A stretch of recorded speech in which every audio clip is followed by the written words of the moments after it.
할렐루야. 하나님께 영광을 먼저 돌리고요.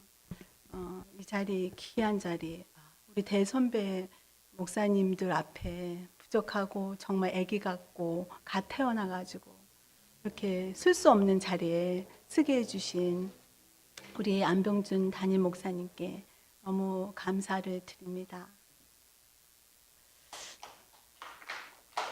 제가 설교대회만큼 굉장히 더 많이 떨려요. 근데 앉아서 기도하는데 하나님께서, 성령님께서 저에게 그런 감동을 주세요. 주의 종님들 앞에서 쓰려니까 떨리지? 네, 많이 떨립니다. 근데 사람은 한 번 다 죽지 않니? 그럴 때 벌거벗은 듯이 주님 앞에 쓸 텐데 그런 감동을 주셨어요. 그랬을 때 과연 나는 정말 잘했다, 충성된 종아, 그런 음성을 들을 수 있을까 하는 두렵고 떨리는 마음으로 이 자리에 제가 설교를 하는 게 아니고요. 저를 부르신 하나님의 십자가 사랑을 잠깐 나누고자 합니다. 부족해도 은혜로 잘 들어주시기 바랍니다. 잠깐 기도하겠습니다. 하나님 감사합니다. 하나님은 사랑이십니다. 하나님이 세상을 이처럼 사랑하셔서 독생자 그리스도를 보내주시고 예수 그리스도를 믿는 자마다 심판해서 우리를 구원하시는 영생의 나라로 인도해 주신 하나님의 사랑, 하나님의 사랑을 전하고자 합니다. 하나님, 저는 부족하지만 성령님께서 말씀하여 정말 듣는 모든 하나님의 사람들이 큰 은혜 가운데 앞으로 어떻게 살아야 될지 성령님께서 말씀하여 주시옵소서. 모든 것을 주님 앞에 다 맡깁니다. 예수 그리스도 이름으로 기도했습니다. 아멘. 올해 상반기 한국경찰청의 발표에 의하면 청소년 범죄가 절도는 감소했지만 폭력, 지능 범죄는 증가했다고 합니다. 특히 형사처벌을 받지 않는 10에서 13세의 촉법 소년이 저지르는 학교 폭력의 범죄는 양적으로는 늘었고 질적으로는 더 증가했다고 합니다. 이런 청소년들의 문제가 과연 한국에만 있을까요? 이곳 미국 땅 우리 자녀들도 이런 문제에 자유로울 수 없고 늘 범죄에 노출되어 있는 것이 사실입니다. 그래서 부모들은 항상 노심초사하고 걱정해 그 아이들을 위해서 기도할 수밖에 없습니다. 어찌 보면 자녀들의 문제는 우리 부모들의 십자가일 수 있습니다. 오늘 본문은 누가복음 23장 26절에서 29절의 말씀입니다. 예수님을 끌고 십자가 형장으로 가던 중에 일어난 일을 묘사한 것입니다. 당시 십자가형을 받은 죄인은 자기가 달려야 할 십자가를 직접 지고 가야 합니다. 지금 여기 십자가가 보이시잖아요. 십자가는 가로막대와 세로막대로 되어 있다고 합니다. 세로막대는 형장에 미리 준비되어 있고 가로막대는 죄인이 자기가 직접 지고 형장으로 가야 합니다. 그런데 예수님은 채찍질을 너무 심하게 당하셔서 그 가로막대 십자가를 지고 가는 일이 너무 힘에 부치셨습니다. 그래서 가다가 쓰러지고 또 가다가 쓰러지고 시간이 자꾸 지체가 되니 로마 군병은 그 자리에 있던 구레네 시몬에게 십자가를 억지로 지게 했습니다. 누가복음 9장 23절에 아무든지 나를 따라오려거든 자기를 부인하고 날마다 제 십자가를 지고 나를 따를 것이니라 고 제자들에게 말씀하셨습니다. 그런데 지금 예수님의 십자가를 실제로 지고 가는 자는 누구입니까? 예수님의 제자가 아니라 구레네 시몬입니다. 물론 구레네 시몬도 십자가를 지고 싶지는 않았겠지요. 그런데 당시 로마 군병은 피지배국 백성에게 강제로 노역을 시킬 수 있는 권리가 있었습니다. 그래서 할 수 없이 그 권력 앞에 억지로 십자가를 지고 갈 수밖에 없었습니다. 여러분, 십자가가 그렇습니다. 자기가 지고 싶어서 지는 것이 아닙니다. 억지로 지게 되는 것입니다. 그렇기 때문에 예수님께서는 십자가를 지기 위해서는 먼저 자기 자신을 부인하라고 말씀하십니다. 지금에야 십자가는 기독교의 상징이 되었지요. 모든 차에 십자가를 하나씩 걸고 다니고 목걸이에 십자가를 지고 그렇게 다니지만 그 당시에는 십자가는 저주의 상징이었습니다. 그것은 죽음을 뜻하는 것이고 십자가를 진다는 것은 죽는다는 것을 의미합니다. 그런데 사람들은 자기 자신을 부인하는 것을 싫어합니다. 그래서 자기의 십자가를 지지 못하는 것입니다. 어느 누가 자기 자신이 죽자고 십자가를 스스로 질 수 있겠습니까? 그리고 27절을 보면 또 백성과 및 그를 위하여 가슴을 치며 슬피 우는 여자의 큰 무리가 따라오는지라라고 합니다. 그러한 여인들을 향해 예수님은 이렇게 말씀하십니다. 딸들아, 나를 위하여 울지 말고 너희와 너희 자녀를 위하여 울라. 이 말씀 속에 딸들은 많은 선지자들이 예루살렘을 딸과 여자로 혹은 시온의 딸로 묘사하는 것을 보아서 이스라엘 민족 전체를 의미합니다. 나를 위해서 울지 말고 너희와 너희 자녀를 위하여 울라라는 말씀은 예수님의 육체적인 죽음 자체에 감정적으로 빠져서 울지 말라는 말씀이십니다. 예수님은 지금 구속사적 의미에서 마땅히 가셔야 할 길을 가고 계십니다. 그것보다 더 중요한 것은 바로 너희가 진짜로 애통해야 할 것이 있다는 것을 잊지 말라는 부탁의 말씀이십니다. 예수님이 십자가에서 기도한 것처럼 그들은 자기가 하는 일을 지금 알지 못한다라고 하십니다. 여인들에게 이스라엘 백성들이 지금 자신들이 무슨 짓을 하고 있는지, 어떠한 죄를 짓고 있는지 전혀 그들은 알지 못하는 것을 애통해하며 슬피 울라고 말씀하십니다. 그러시면서 29절에 보라, 날이 이르면 사람이 말하기를 잉태하지 못하는 이와 해산하지 못한 배와 먹이지 못한 젖이 복이 있다 하리라 하신 것은 자녀를 잉태하지 못함이 오히려 복이 되는 때가 온다고 말씀하시는 것입니다. 왜 자녀를 잉태하지 않는 것이 복이 되지 않는다고 말씀하셨을까요? 이것은 신학적으로 종말론적 재앙의 때라고 말합니다. 앞으로의 세상은 지금보다 훨씬 더 힘들고 어려운 세상이 될 것입니다. 동성애를 인정하고 마리아나를 합법화하는 세상에서 그 시대를 살아갈 우리의 자녀들은 죄가 죄인지 알지 못하고 세상을 살아갈 수밖에 없습니다. 그러한 어둠의 세상에 살게 될 우리의 자녀들을 위해서 부모에게 우리가 마땅히 울면서 기도해야 합니다. 사랑하는 성도 여러분, 주님이 왜 십자가에서 고난을 당하셨을까요? 왜 십자가에서 죽으셨을까요?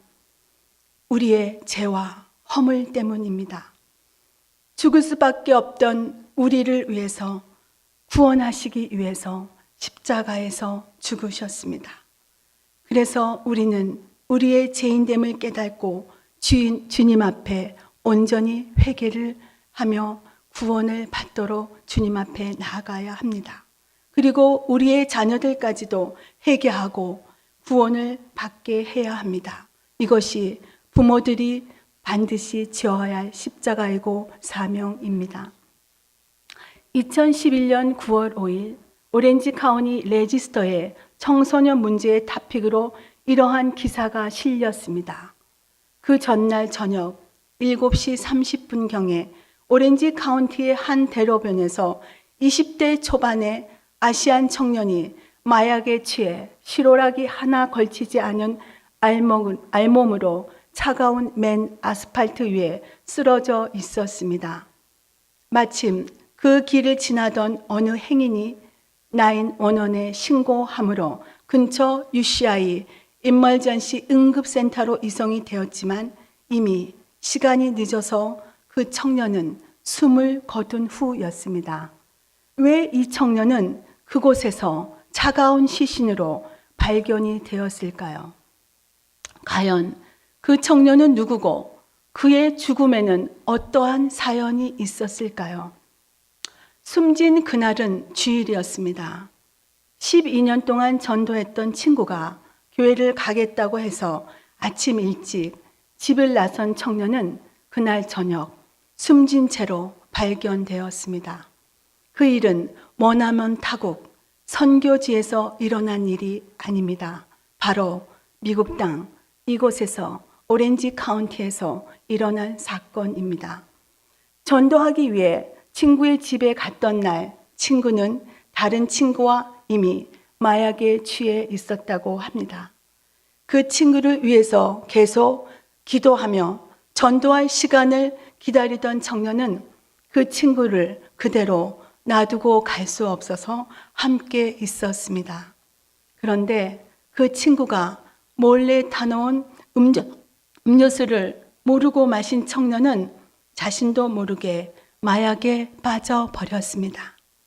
청년은 LSD라는 마약을 해본 적이 없기에 부작용으로 온몸이 불이 타는 통증을 느껴서 입고 있던 옷들을 하나씩 벗어버리게 된 것입니다. 그리고 마약에 취해 정신없이 뛰쳐나와 거리로 나가 스트리핑을 했던 것입니다. 차들이 오고 가는 사이에 한 청년이 홀딱 벗고 스트리핑을 하는 신고가 애나임 경찰서로 들어갔습니다. 그리고 경찰이 오게 되었다고 합니다.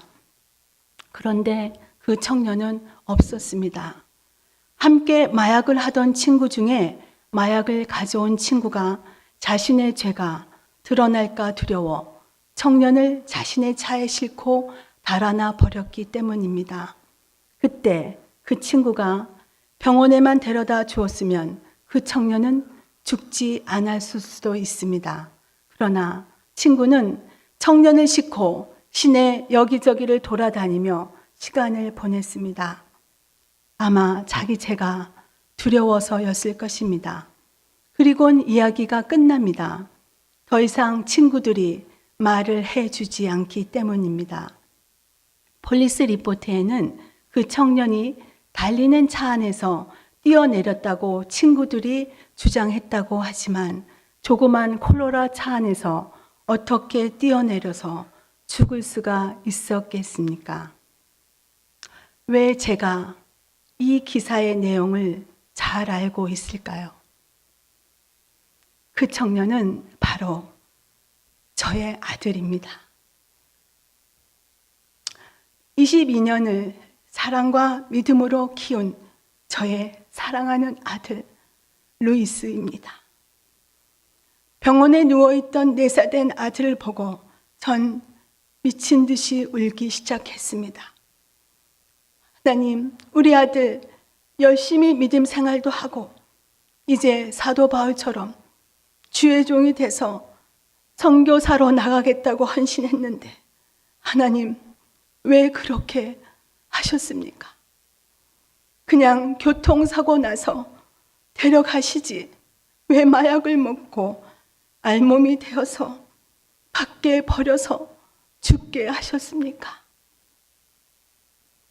기도하는 제 마음에 음성이 들려왔습니다. 엄마, 나 벌써 천국이야. 성경 읽어. 창세기 3장 19절. 너는 흙이니 흙으로 돌아가라. 아낌없이 장기기증해요. 사랑하는 내 친구 용서해 주세요. 그들도 천국에 와야 해요. 10수년간 교회를 열심히 섬기며 믿음 생활했던 저는 그날 저의 믿음은 와르르 무너져 버렸습니다. 매일매일 아들 침대에 누워서 저는 울고 아무것도 먹을 수 없었습니다. 마침내 엄청난 스트레스로 급성 갑상선 암 선고를 받았습니다. 왜요, 하나님? 제가 무슨 죄를 그렇게 많이 졌습니까? 왜 나에게 이런 고통과 아픔과 수치와 사람들에게 손가락질을 받게 하십니까? 왜 저에게 이런 시련을 주십니까? 예수님의 십자가는 우리들의 죄 때문에 주셨습니다. 그렇다면 우리의 십자가는 무엇입니까? 우리의 삶에 내 뜻과는 상관없이 고통과 두려움이 수반되는 고난을 경험할 때가 있습니다. 그것을 우리는 십자가라고 합니다. 예수님께서 제자들에게 말씀하셨습니다. 너희들도 너희의 십자가를 지고 나를 따르라고 말입니다. 아들 때문에 울며 통곡하는 내 마음에 성령님의 음성이 들렸습니다. 너는 외식하는 자요, 너는 바리새인요, 너는 종교인이고 정서적 장애자라고 하시며 하나님이 저에게 말씀하셨습니다. 회개하라. 그리고 갈라디아서 2장 20절의 말씀이 제 가슴에서 울려 퍼지기 시작했습니다. 내가 그리스도와 함께 십자가에 못 박혔다니, 그런즉 이제는 내가 사는 것이 아니요 오직 내 안에 그리스도께서 사시는 것이라. 이제 내가 육체 가운데 사는 것은 나를 사랑하사 나를 위하여 자기 자신을 버리신 하나님의 아들을 믿는 믿음으로 사는 것이라. 전 그때 아무것도 할 수 없었습니다. 그저 매일 나는 그리스도와 함께 죽었다고 고백하고 노트에 기록하고 울고 하나님 앞에 기도만 했습니다. 아들의 죽음으로 인해 전 그때 제 안의 내면을 보게 되었습니다. 제 안에 불순종, 불신앙, 내면의 교만, 자랑, 시기, 질투, 온갖 더러움, 세상을 사랑하는 마음, 하나님보다 내 아들을 더 우상처럼 섬겼던 나의 이기적인 마음을 보게 하셨습니다. 나의 십자가는 바로 내가 그리스도와 함께 죽는 것입니다. 십자가를 지고 주님을 따르는 것은 환난과 핍박과 순교의 자리로 가는 것입니다.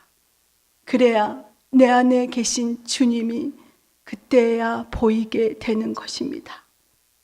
내가 죽어야 주님이 사시게 되는 것이지요.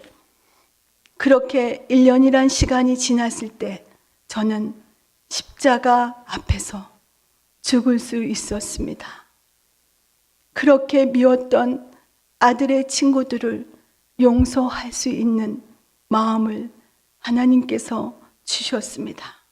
그것은 제가 할 수 있는 것이 아니고 제 안에 계신 예수님께서 하시는 것을 그때 깨달았습니다. 그러자 제 안에 자라고 있던 갑상선 암이 사라지는 기적을 하나님께서 허락하셨습니다. 아들의 친구들도 이제는 모두 다 회개하고 7년이 지난 지금 아주 주님께 충성하는 일꾼들로 자라고 있습니다. 그 친구들은 이제 매년 선교지를 다니며 선교를 하고 복음을 전하는 귀한 영적인 제 아들이 되었습니다. 제 아들 한 명 하나님 앞에 드려 이제는 많은 영적인 50여 명의 아들이 미국 땅을 위해서 기도하는 그런 하나님의 사람으로 변해가고 있습니다. 이 미국 땅에 우리의 2세들은 마약, 게임 중독, 음란, 무단 가출, 청소년 문제로 얼마나 많은 죄를 짓고 사는지 모릅니다. 그런데 그 자녀들은 자신들이 죄를 짓고 있는 것조차 알지 못하고 살아갑니다. 우리의 2세들이 자신들의 죄가 무엇인지 알지 못하고 있어서 그들은 회개도 못하고 있습니다. 예수님께서 이스라엘 백성들이 자신의 죄를 알지 못하는 것에 대해서 울라고 하셨듯이 우리 부모들은, 우리 주의 종들은 우리의 자녀들을 위해서 하나님 앞에 울며 기도해야 합니다. 앞으로 이 이민 목회, 미국 땅에 차세대 리더들이 그 영혼들을 위해서 많이 세워지도록 우리는 기도해야 합니다. 부모들에게 자녀들은 십자가입니다. 연약한 아빠, 연약한 엄마들이 자녀라고 하는 십자가를 져야 합니다. 자녀들은 부모들을 속썩이는 존재가 아닙니다. 부모를 주님의 사람으로 온전히 변화시키는 은총의 도구임을 우리는 깨달아야 합니다. 이제 저는 더 이상 제 아들의 죽음으로 인해서 울지 않습니다. 저는 오직 미국 땅에 우리 2세 자녀들을 위해서 울고 있습니다.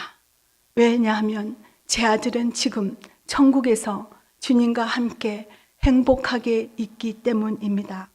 그것이 십자가 복음의 능력입니다. 복음에는 하나님의 의가 나타나서 믿음에서 믿음으로 이르게 하나니 오직 의는 믿음으로 말미암아 살리라. 이제는 모든 교회가 연합하여 일어나 빛을 발해야 하는 때입니다. 그리하여서 세상 문화, 세상에 속해 있는, 세상의 신에 속해 있는 우리 아이들이 회개하고 돌아오도록 우리는 무릎으로 모든 교회가 연합하고 모든 주의 종들이 마음을 연합해서 기도해야 하는 때입니다. 그래서 하나님께서 많은 주의 종들을 세우시고 지금도 쉬지 않고 일하고 계심을 믿습니다. 우리 나이가 많은 주의 종 아니면 갓 태어난 주의 종 모두 다 상관이 없습니다. 하나님께서 우리를 부르심은 많은 영혼을 주께 인도하는 주님의 통로가 되어서 하나님 앞에 영광 돌리고 주님 앞에 서는 날 잘했다 충성된 종아 이 한마디 듣기 위해서 우리는 매일 나를 부인하고 십자가를 지고 날마다 하나님 앞에 우는 그런 종들이 되어서 하나님의 나라를 세워가고 이 땅에 불쌍한 우리 2세 영혼들을 데리고 천국 가는 그런 일에 쓰임받는 우리 모두가 되기를 간절히 축복하고 기도합니다. 감사합니다. 잠깐 기도하겠습니다.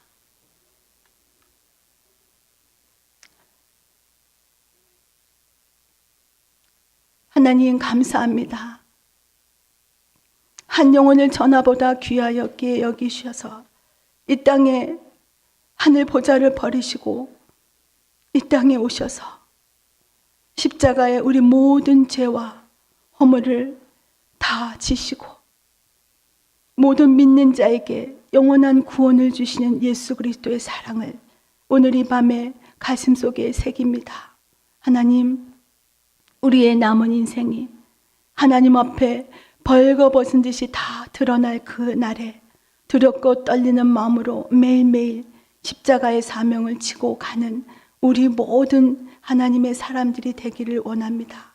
하나님, 우리에게 성령 하나님 함께해 주셔서 매일매일 영혼을 위해서 주님 앞에 울며 기도하는 모든 주의 종과 모든 선교사님과 모든 하나님의 백성들이 될 수 있도록 주님, 저희를 붙들어 보호하여 주시옵소서. 하나님 감사합니다. 모든 영광 주께 돌립니다. 살아계신 예수님의 이름으로 기도하였습니다. 아멘.